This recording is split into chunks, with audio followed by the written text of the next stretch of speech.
Welcome to the Smart City IoT update for the ANSI IES Roadway Lighting Control System Standard. I'm Jim Frazier, Chair of the IES Outdoor Lighting Control Subcommittee. Our committee has developed a document and this companion video to inform the stakeholder communities of the new Smart City IoT update for the ANSI IES DG-28 Guide for Selection, Installation, Operations, and Maintenance of Roadway Lighting Control Systems. And also, we're issuing a call to action for stakeholders to offer content, editing services, images, or simply to audit the process. In this video, we'll quickly and definitively answer the following questions. Number one, what exactly is ANSI IES DG-28-15? Number two, what subject areas are included in the current version? Number three, what are the top 10 proposed subject areas to be added? Number four, what stakeholder support is required? And most importantly, number five, how can you contribute? First, what is ANSI IES DG-28-15? Well, the full title of this current standard is ANSI IES DG-28. The Guide for Selection, Installation, Operations, and Maintenance of Roadway Lighting Control Systems.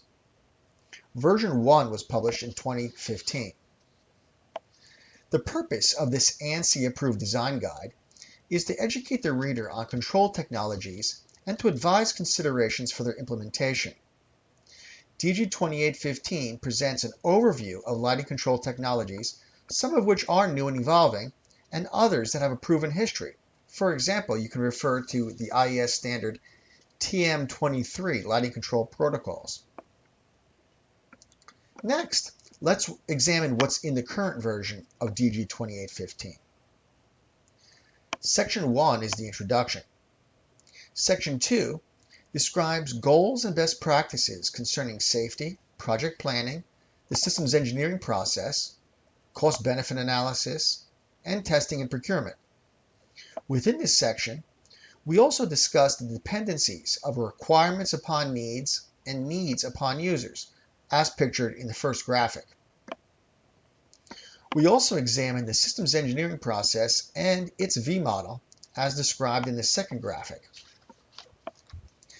Section 3 covers control technologies, including standalone technologies such as legacy non-communicating photocells, as well as the networked control systems of various technologies that are now available.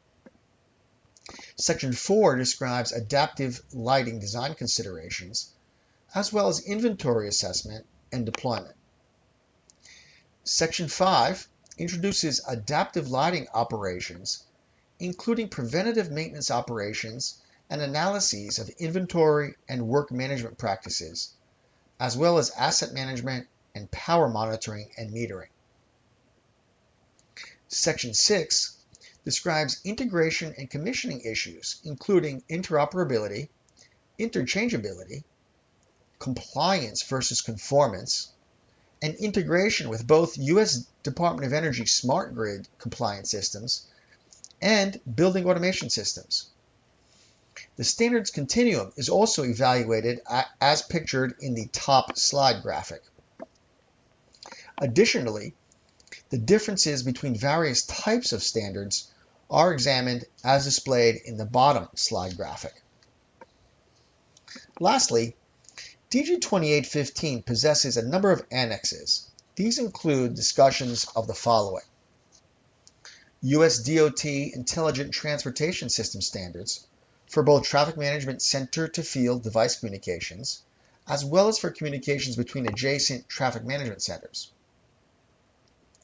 The US DOT NTCIP 1213 Electrical and Lighting Management System Standard, which is a standardized communications interface for control and monitoring of street lighting, electric meters, ground fault equipment, and soon electric vehicle chargers, connected vehicles, and smart grid automated demand response support. Also included is a discussion of the National Institute of Standards and Technology Smart Grid Standards, the standards of the U.S. Department of Energy's Municipal Solid State Lighting Consortium, standards from the TALC Consortium, from BACnet, from the LawnWorks community, Zigbee standards. We also touch on the IMSA, the International Municipal Signal Association's Roadway Lighting Technician courses. And as further background to the interoperability discussion, we introduce and describe the 7-layer OSI model. Lastly, we have a glossary and a general bibliography. Next, let's move on to our next question. What are the proposed subject areas to be added? The top 10 domain areas to be considered for inclusion into the next version of the DG-28 standard include cybersecurity for both fixed and wireless infrastructure. Number 2, broadband support, including the near-term impacts of 5G, small cell deployments, and other related technologies. Number 3 is wireless technology updates, including LoRaWAN and related low bandwidth communication strategies. Number 4, connected vehicle support, including connected pedestrians and connected bicyclists. Number 5, smart grid standards for automated demand response, such as OpenADR 2.0. Number 6, other smart city and IoT ancillary applications, including cameras, electric vehicle chargers, etc. Number 7, evolving business models, including public-private partnerships and as-a-service models. Number 8, the adjustability of color temperature and spectral power density is a topic we'll include. Number 9, we'll be including a model controls specification, essentially a template for development of controls RFP by agencies. And lastly, we'll be harmonizing this standard with related standards from AASHTO, ITE, IEEE, NEMA, the United Nations International Telecommunications Union, as well as a variety of other communities. The intent of this committee is to establish task groups for each of these domains, as well as for detailed reviews of the sections in the current version of the standard. If you do have domain experience in any areas of the above, from a basic understanding up to and including being a subject matter expert, we wholeheartedly welcome your participation. In order to accomplish this effort quickly and efficiently, the committee does require stakeholder support. Thus, let's answer the next question. Exactly what stakeholder support is required? To meet American National Standards Institute requirements, balanced support is required from 3 stakeholder communities. The first is producers, which are manufacturers of equipment or software included in the scope of a standard.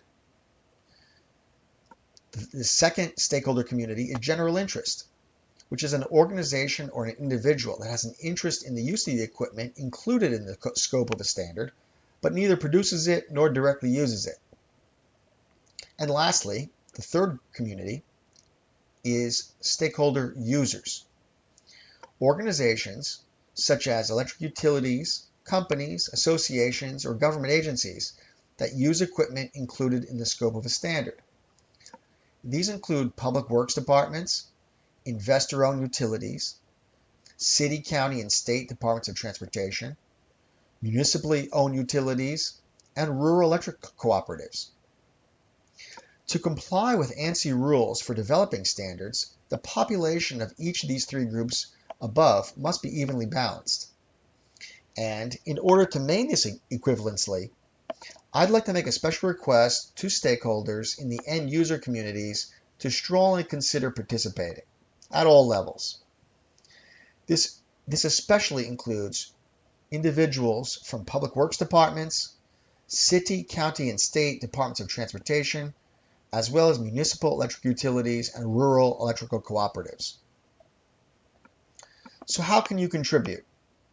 You can provide written content, images, and editing services for the standard. You can comment on the drafts of the standard as it matures. You can participate in our monthly technical conference calls, and you can also join the IES Outdoor Lighting Controls Subcommittee and be actively involved.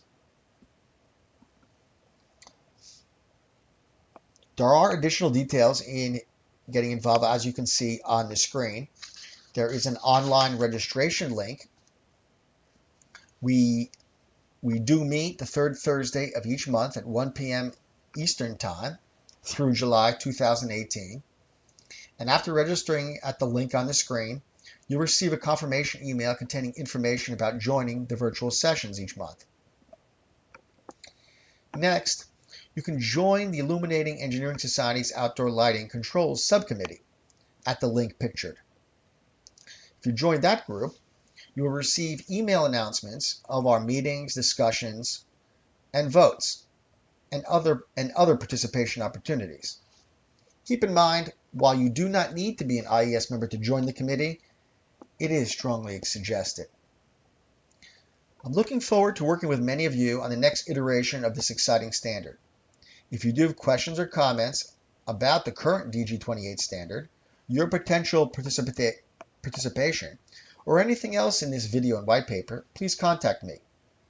Lastly, if you know someone who may be interested in participating, please forward this information on to them.